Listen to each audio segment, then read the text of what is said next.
آج میں اپنی قوم کو پہلا پیغام یہ دینا چاہتا ہوں، قرآن تھام لو، قرآن پکڑ لو۔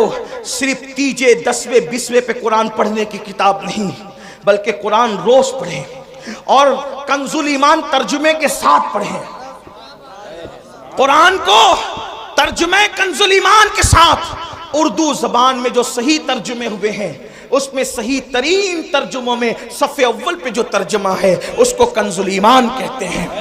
کنز الایمان کو اپنی زندگی میں شامل کرو، کم سے کم ایک صفحہ پڑھو، اور صرف اس لیے نہیں، تلاوت کی نیت سے نہیں، یہ بات یاد رکھنا، صرف اس کو پڑھ کر سمجھو اور سمجھ کر کے ساتھ میں صد اللہ فاضل فخر الاماثل علامہ سید نعیم الدین مراد آبادی کی جو مختصر تفسیر ہے خزائن العرفان شریف، وہ تفسیر بھی پڑھو، بہت شارٹ میں بہت خوبصورت اور جامع تفسیر ہے، اور پھر اس کو اپنی زندگی میں داخل کرنے کی کوشش کرو۔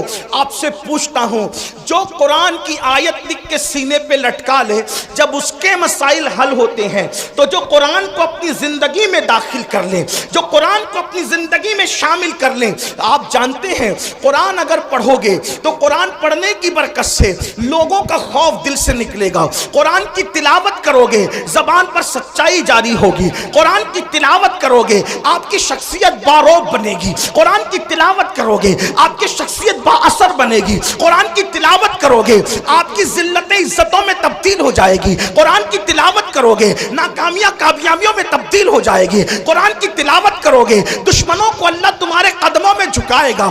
دشمن کتنا بھی بلند ہوگا وہ نیچے ہوگا اور تم اوپر نظر آؤ گے۔ قرآن پکڑ کر تو دیکھو، قرآن تھام کر تو دیکھو، قرآن کو طاق کی زینت بنانے والے، قرآن کو اپنے سینے کی زینت بنا کے دیکھ، قرآن کو طاقوں میں رکھنے والے اور جزدان میں لپیٹ کر بند کرنے والے، اس کو اپنے دل میں بند کر کے دیکھ، قرآن مقدس کو سچے دل سے تھام کے دیکھو، انشاءاللہ جو وہ دشمن مغلوب ہوگا، آپ کو غلبہ نصیب ہوگا۔ وقت کی حکومتیں تمہارے قدموں میں گرتی نظر آئے گی۔ ایک بار قرآن پکڑ کر دیکھو، قرآن تھام کے دیکھو، سب کی کتابیں پڑھنے والوں رب کی کتاب پڑھ کے دیکھو، سب کی کتابوں پہ دل دینے والوں رب کی کتاب کو دل دے کے دیکھو۔ میرے آقا فرماتے ہیں زمین پہ کھڑے رہنے والے کو آسمان کے تارے چمکتے نظر آتے ہیں، مگر آسمان والوں کو وہ گھر ستاروں کی طرح چمکتے دکھتے ہیں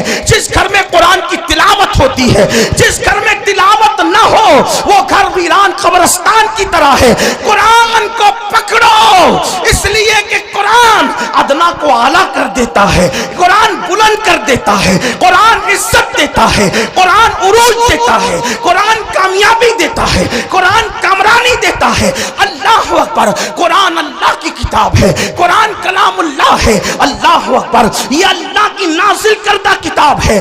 جس نے قرآن پڑھا اس کی زندگی سنور گئی۔ اور میرے آقا نے 23 سال کی قلیل مدت میں جو انقلاب برپا کیا تھا وہ قرآن کا انقلاب تھا، قرآن کی تلاوت کا انقلاب تھا، تعلیم قرآن کا انقلاب تھا۔